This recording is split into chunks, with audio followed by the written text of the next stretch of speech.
Philip asked me to actually introduce Winona, if that's okay. She's probably tired of me because we were at ASU.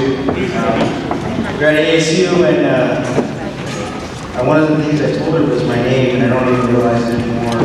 I told her that my name was Napoleon, and she kind of looked at me. Oh, my grandfather's name is Napoleon.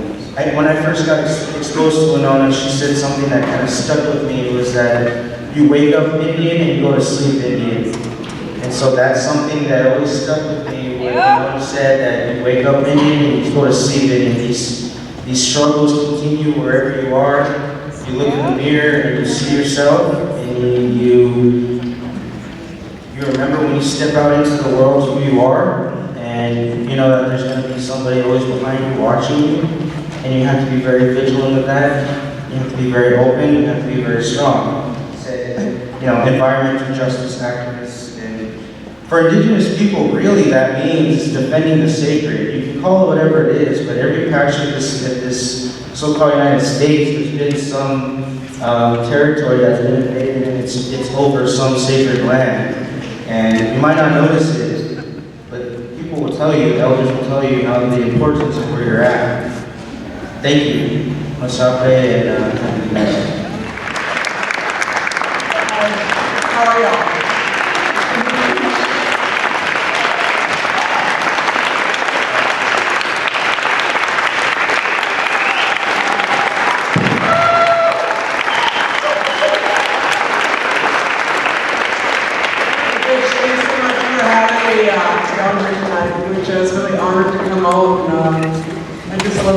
Listening to them, I was sitting over there and just really grateful to all of you. Really grateful to everyone who's here and the opportunity to be here.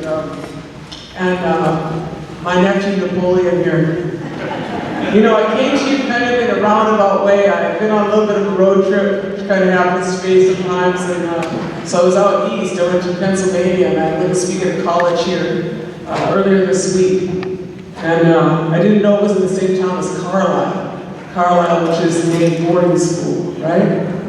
And so I went to see Carlisle. And I went in there and I went to look in there. How many people in here had a relative who was in Carlisle? And yeah, I went in there and I'd never been there, but I thought I'm gonna go in there, you know, because I can. And I was a really lucky day that a historian was there. And there's 10,000 Native students that went to that boarding school, 10,000. About 750 of them graduated. 10,000, they were swept away as young children, 6 or 7 years old, by Colonel Pratt, and taken there to this military base. And the first 48 of them were Apache children. They were drawn, those kids, the children of those people.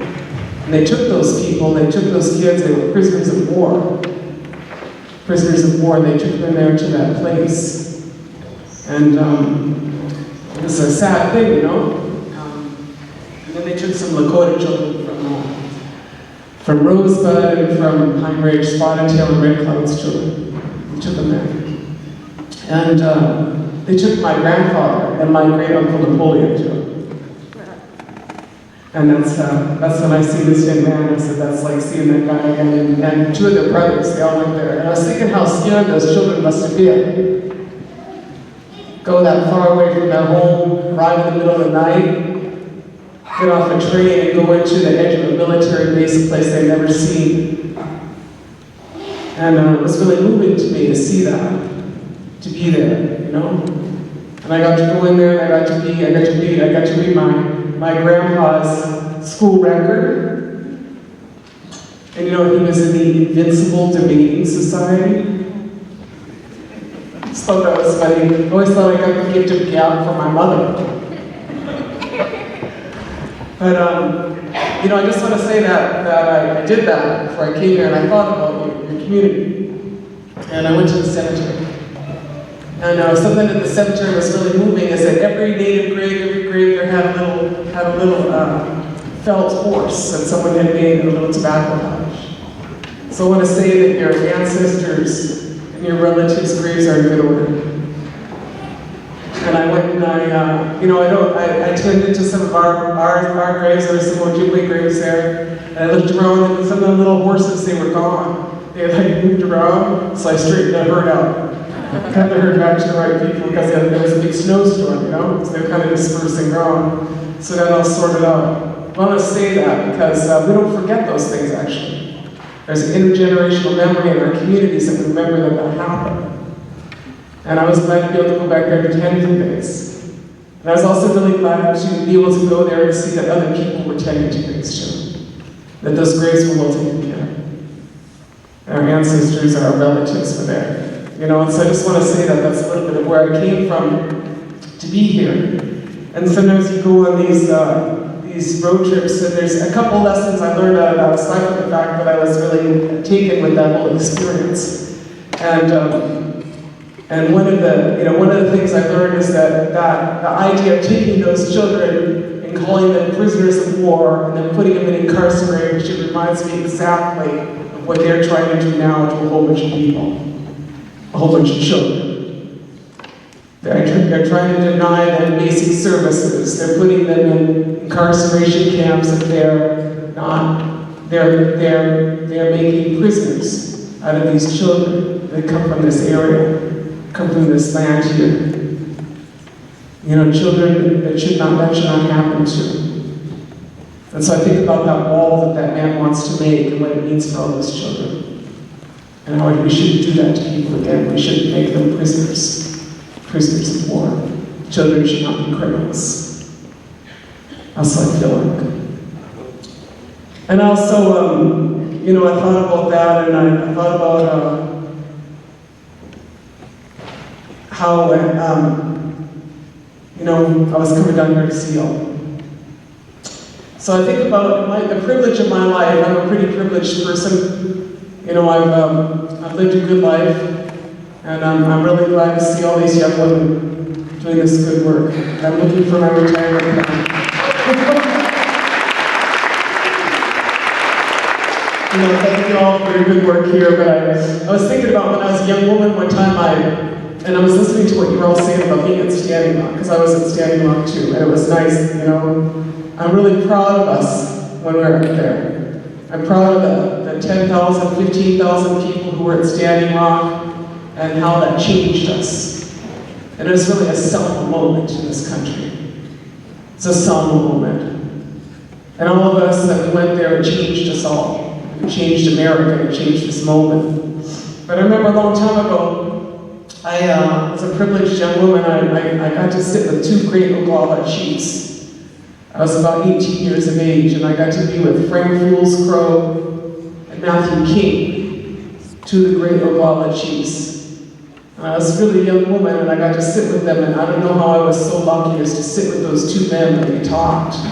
But I remember this one thing that Matthew King said one time.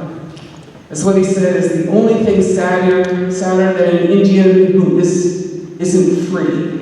The only thing sadder than an Indian who isn't free is an Indian who doesn't remember what it's like to be free.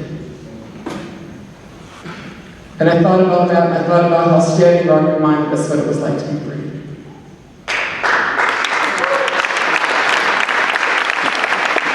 And so I'm at this point in my life where I'm asking the same questions a lot of you are asking. What's it going to be like 50 years from now in our communities? Where's our water going to come from? How will our animals live? What will we think? What language will we speak? How will we pray? How will we treat each other? Where will our food come from? How will we live? What will give us joy? Those are the questions that we need to ask. We need to ask how this life is going to be for our generations who have not yet arrived. And we need to make decisions and do things to think about them.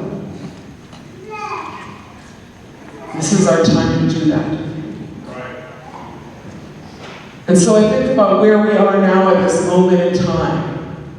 And I know the same things that you all do, because we're all pretty, we're thinking. We're thinking bunching, and not everybody's thinking, but we didn't all drink the Kool-Aid, I can tell that. We've been thinking a little bit here. You know, and I look out there and I think of who the great plants are, you know. I like this piece of art here. This is my niece here. My niece Kim Smith. She's a Dene woman. And she calls me her auntie. And she's also a board member of our organization, Honor the Earth. And she put together this art show called The Art of Indigenous Resistance. And that's a piece by an artist named Wotan. And that's a picture you're looking at. It was this moment when I was out there. We was in Vermont for the opening of the show, and she was wearing her black dress and I was wearing my black dress. And I said, here we are, it's cool.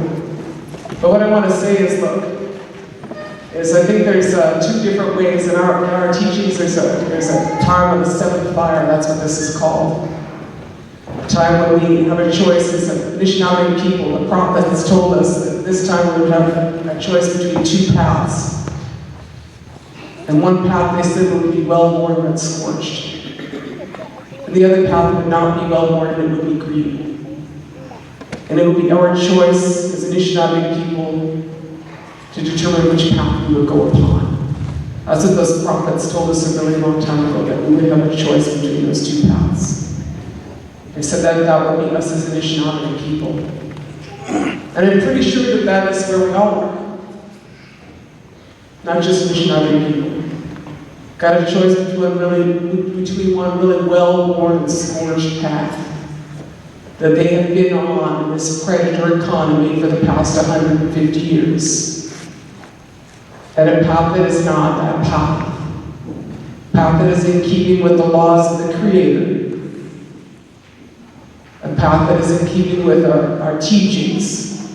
A path where we make peace with the earth and we restore things. We restore our covenant that we have with the Creator. Those are those two paths, and we must move. We must move. That's our time, that's our moment. I look out there at that guy they got in DC now. You know, he's not a very smart thinker. And he says he wants to make America great. That's the way he says. Want to show that next slide? This is where I live. That's where it's great. Up by the lake in the woods, going to my reservation. This is a little art of who we are. And I like showing that art because a lot of times they say that when I was a student, if you want to study the art from Europe, you went to the Fine Arts Department. If you wanted to study the art from Indigenous communities, you went to anthropology. That's what it was like at Harvard University, but that's what it's like everywhere. There's some idea that the valuation of what we know and how we think and how we live is not as good as stuff that comes from Europe and stuff that comes from science and technology. And what I'm going to suggest is that it's quite possible that the paradigm that got us into this is not going to get us out. We're going to need about 1 ounce. And I feel like it is time for a plan that I would call it the Sitting Bull plan. It's a little more enlightened than the Trump plan. And it talks about when America was great again. So I'm going to talk about that. You want to go through a couple here, my pal? This is when America was great, when there was 8,000 varieties of corn. That's when America was great. Tremendous agro-biodiversity, and we fed our people, and our food was not poisoned. It was not covered with things called side. That's when America was great, and none of that was made by Monsanto. That was the hands of Native people. A lot of that was Indigenous women, because Indigenous women are really good, wherever they are in the world, figuring out which seeds to keep. Because they know how to cook it, they know how long it lasts, the field, they know how it tastes.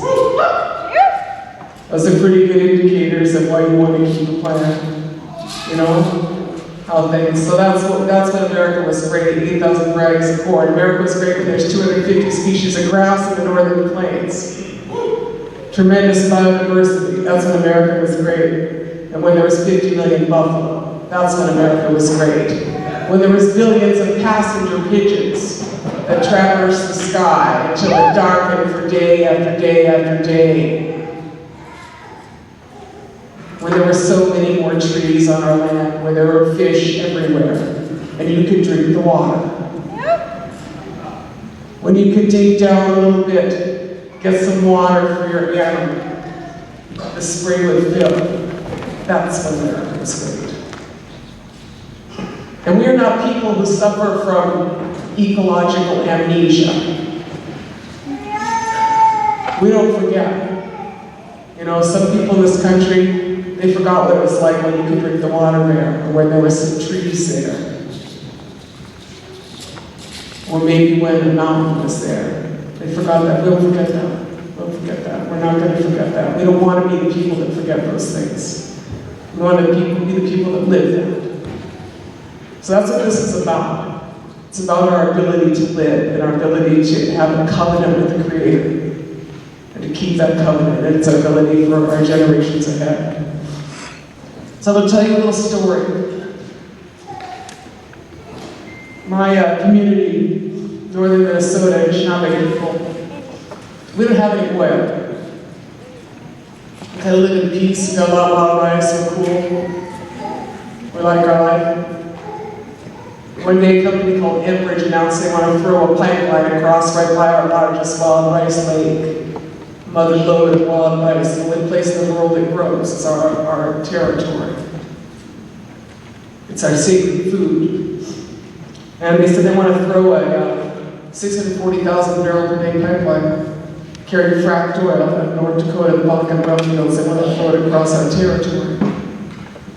I know anything about pipelines. To be honest with you, I'm not actually opposed to pipelines. I really like water and sewer. I think those are cool. I still like to do pipelines. You know, it's not the pipeline that's brought us what's in it. Who it's serving, right? So we organized ourselves. It wasn't just the Native people, it was all the non-Indian people too. You know, all our neighbors went out and worked together. We said it's not a good idea. We challenged the company, single largest pipeline company in North America, Enbridge, Canadian Corporation, challenged them 4 years.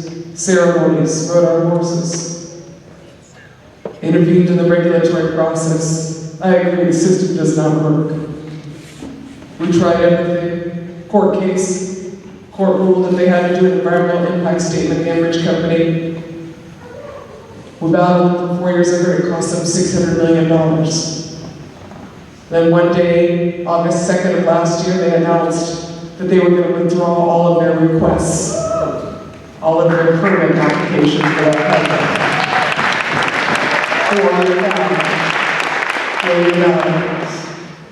And then they announced that they were going to go and purchase 28% of the Dakota Access Pipeline. So we followed them out there. We said it is not good for us, it is not good for these people either. And so my family went out there, my organization went out there.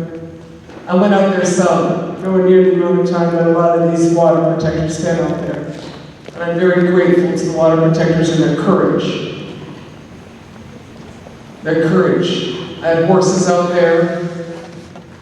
Our family had a teepee out there. My sister stayed out there most of the time.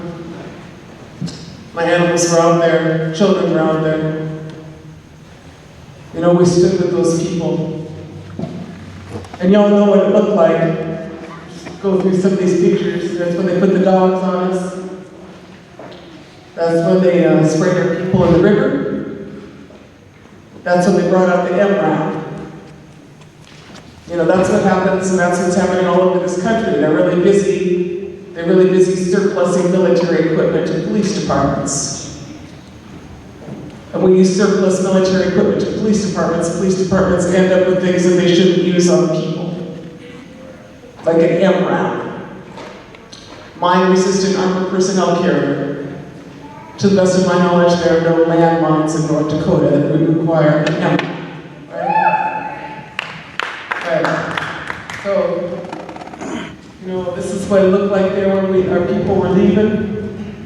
That was good, and that's when our people left. I was not there that day. I was with LaDonna Allard from Sacred Stone Camp the day that they Ocheta camp was You're forced out of there. I wrote a story about that because they accused our people of leaving a lot of garbage there. I wrote the story, I called it The Filth of North Dakota. Because, you know, you have a lot of people out there and they force us to try to move out during the middle of winter. There's a lot of duress. They have the road blocked. They made it difficult. A lot of blizzards. A lot of people probably wouldn't want to left their stuff there, but we tried really hard to get things out of there. We tried hard. You know? And then they bulldozed the rest of it and they threw away, I heard, about 10,000 pounds of food that people could eat. In those communities that never had nothing, you know, didn't have enough food. But just to be spiteful, they did that too. And I feel like that, you know, we call North Dakota the Deep North. That's what we call it. The Mississippi of the North. And I think that anybody that watched what was going on out there saw that happening. And what happened out there, you know, was wrong. That's not the first time this happened. It's been going on for a long time out there because no one paid attention to North Dakota. And so oil companies came to run that state. They run it, they own it. And Native people are treated like third-class citizens out there. But nobody saw that until this time. And so, you know, we'd like some justice. I'd like justice for Standing Rock. I'd like justice for our people. You know what's so wrong about that? There's a lot of things that's wrong about that, but there was no need for that pipeline. It's all about greed, it's all about hate. That's what it's about. That's just why I say, you know, I don't want to get all geeky. I'm going to give you this short lecture, but just put it this way. Average fracking well lasts 4 years, 5 years tops, because it's the bottom of the barrel and it's extreme extraction, like everything they're doing now in this country. Just like that copper mine here. We have a copper mine proposal in northern Minnesota at 0.072% ore. Means 1 million tons of waste for a ton of ore. That's what you call the bottom of the barrel. You know what I'm saying? That's like scraping the bottom. Same thing here. Scraping the bottom. But that's what they're doing up in North Dakota. They're scraping the bottom and blowing it up and taking that oil out. But a couple of years ago, the Bakken busted. It busted. Average well lasts about 5 years, and there's an 85% drop in drilling rigs in the Bakken. 85%. The boom is busted. 13,000 people are laid off. The man camps are empty. Right now, there's 900,000 barrels a day of oil coming out of the Bakken. 900,000 barrels of toxic oil coming out of the Bakken. And in 2019, they predict that there's going to be 900,000 barrels of oil coming out of the Bakken. There's no boom in production. Why am I telling you this? The point is that where do you get the oil for a 570,000 barrel a day pipeline? This year, to 2019, the same amount of oil. I don't know how they're going to fill that line. That line was not about need, it was about greed. That's what this is all about. It's all about greed. It's all about hate. And so to me, what justice looks like is pretty simple. If you took the $3.9 billion that they spent on the Dalpa pipeline, you could get 62,000 photovoltaic units for the houses in North Dakota and elsewhere. 5 kilowatts each, and 323 2-megawatt wind turbines. And 160,000 solar heaters. Like, what's this all about? Energy? You want to spend $3.9 billion on a piece of pipe that nobody wants, or you want to have energy self-sufficiency for people. That's what justice looks like. You know, justice looks like the people of Standing Rock don't have a 50-year-old clinic. They get a new clinic. Justice for Standing Rock looks like their road 1806 has a shoulder on it. Justice for Standing Rock looks to me like They have adequate housing. Justice for standing up looks like not every Indian goes to jail. So this next week I'm going back to Bismarck, back to Morton County, back to Maricopa for trials. 750 people were charged. 750 people were charged in North Dakota. That's a lot of people. So I'm going to go back and see what those trials look like, because the National Jury Project came out and they did a little survey of Bismarck. They said the jury pool, they surveyed the jury pool, and they said that they were, that 82% of the potential jurors felt that the water protectors were guilty.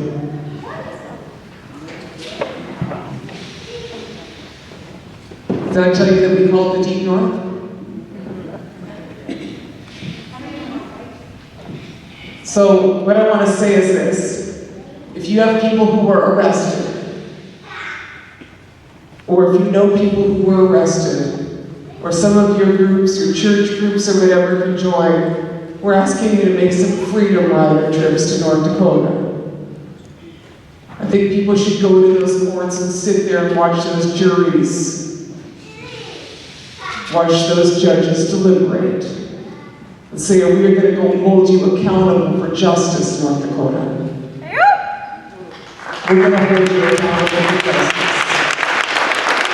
Because this is the trial, but this is about the trial of the rights of corporations versus the rights of people. That's what this is about. And this is not just about Standing Rock and the Dakota Access Pipeline. This is about where is America going. If the rights of corporations continue to supersede the rights of people, we will not survive. Nor will our water. Nor will our relatives, whether they have wings or fins or roots or paws. They will not survive. And so we have to stand. We have to summon up our courage like those water protectors did. We have to continue to be those people. And how I know that's all going to work out for us is a few things. I'm a grandma. I'm going to go with about 10 kids who call me grandma. Sometimes there's more. A lot of kids in my community need a grandma. Because a lot of the other Indian women here know that our life expectancy is not very long. And so I've lost a lot of women in my age group already. A lot of them no longer have grandmothers. So one day I was sitting there writing at my little old kitchen table, trying to be all smart on my computer. I was just busy writing away. And my grandson says, look, Granny, look, Granny. And I look up, and there's 3 grandsons. One has on my Dapple helmet, which is a snowmobile helmet with stickers on it, including a really cool red hand from the Left Hand Brewery in Longmont, Colorado. It's a red hand that looks cool. And one has on a gas mask. And the third has on a bandana. And they all have something in their hand that they are holding. And they say, look, Granny, we're the water protectors. So,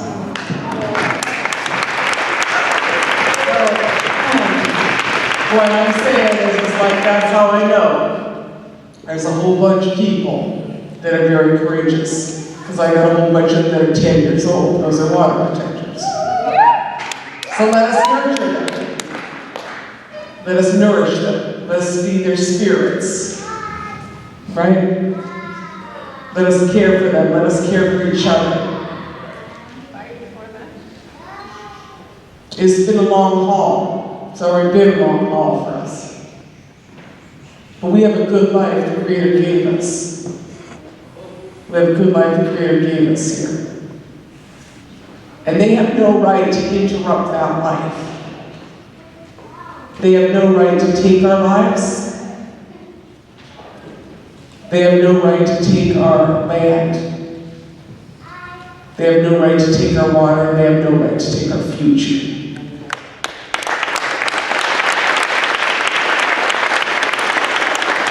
In our community, Enbridge came back and announced another pipeline we was expecting. My first meeting with them early in the year, I said, I was at this meeting and it's kind of a small venue, but I said, look, someone asked me to say something. I said, I got a question for you, Enbridge. These are kind of back on the side. These guys are kind of like Mormons or something. Oh, excuse me, but they always wear like little white shirts and khakis. And I said, hey, Enbridge. I said, a lot of us here packed, they were having a little gathering. They thought it would be for a few white landowners, but there was about 100 Indians there. And a bunch of white people, and a lot of those people had been in North Dakota, and I said, look, Enbridge, I got a question to ask you. I said, hey, what you gonna do here? I said, this is in Morton County. No tanks, no bullets, no pipelines. I said, we saw you out there. I asked you to stop. I wrote letters.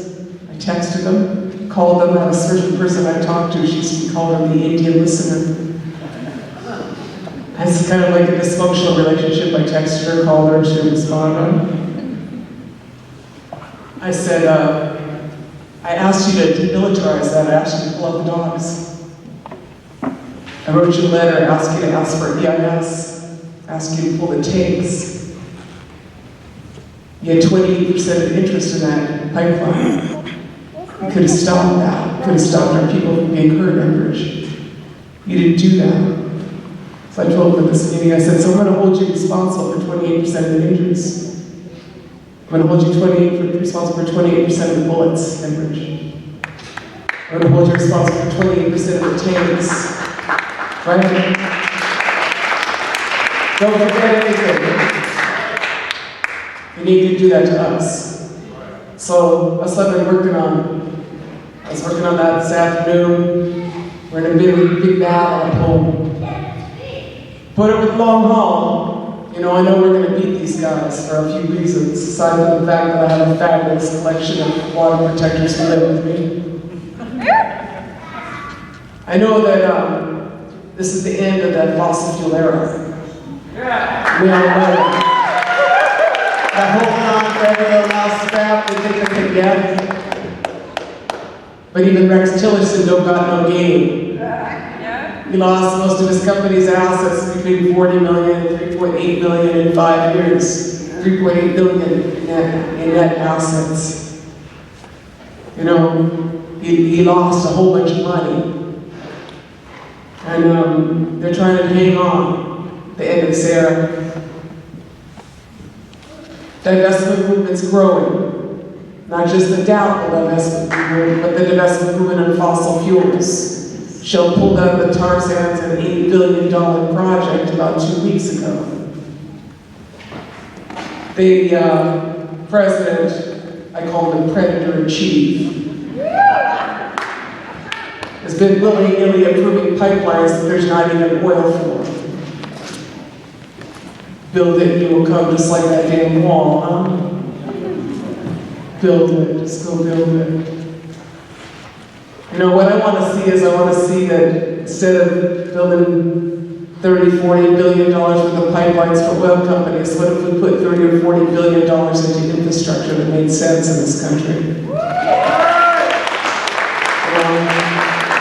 I gotta say, it looks like you got enough roads, I don't know why you need another road. What's that, a 6-lane highway I drove here? I ain't never seen such a big highway in my whole life. I was like terrifying us to be on the road here. That's like crazy car culture, huh? We need to move towards that other path. Why don't you flip ahead? There's my sister. She's scarier than me. No, that's not my sister. That's see? And the gayest common of Ojibwe women right there. She's 6'2".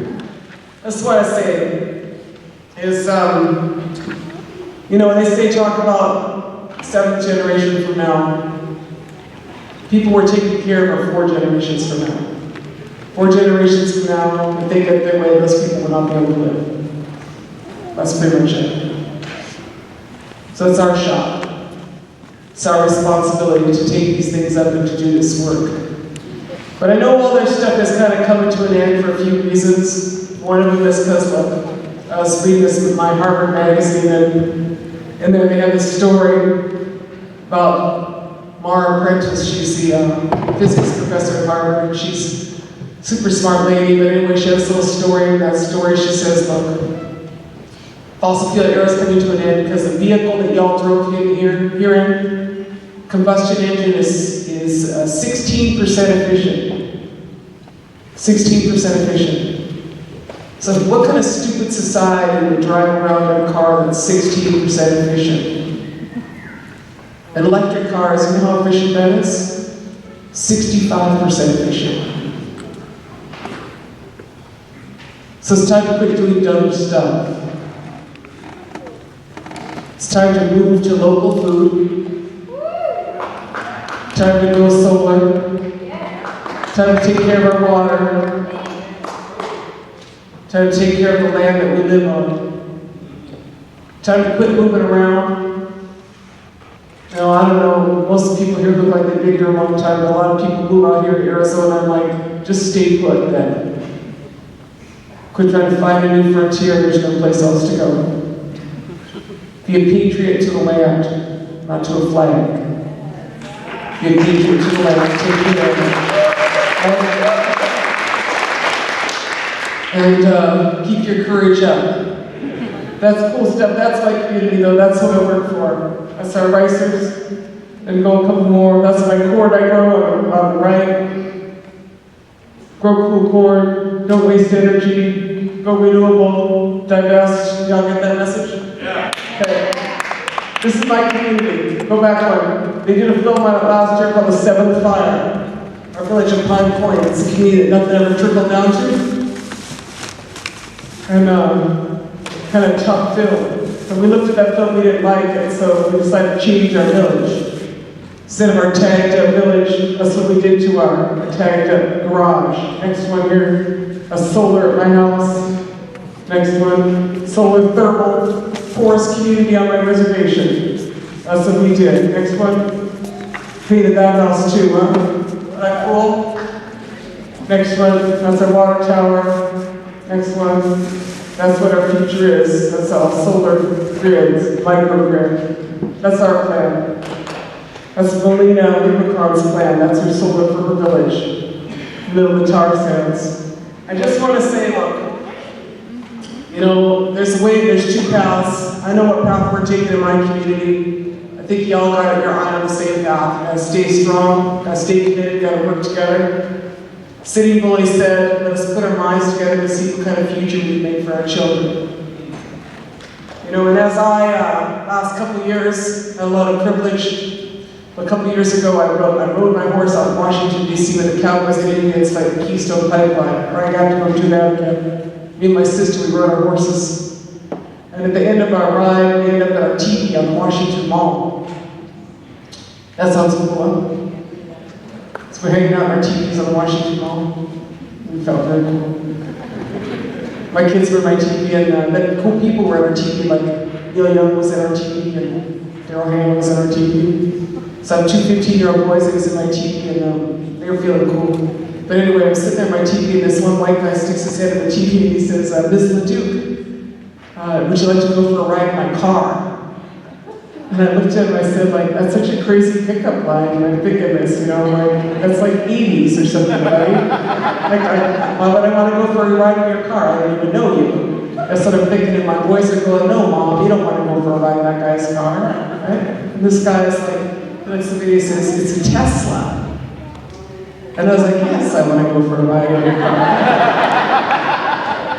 So the point of this is that basically that's what I want to do. I want to walk out of my teepee, as I did that one day, into a red four-door Tesla. And that's what y'all want too, at some level. We're going to be on horses, we're going to be walking, we're going to be riding bikes, we're going to get a Tesla.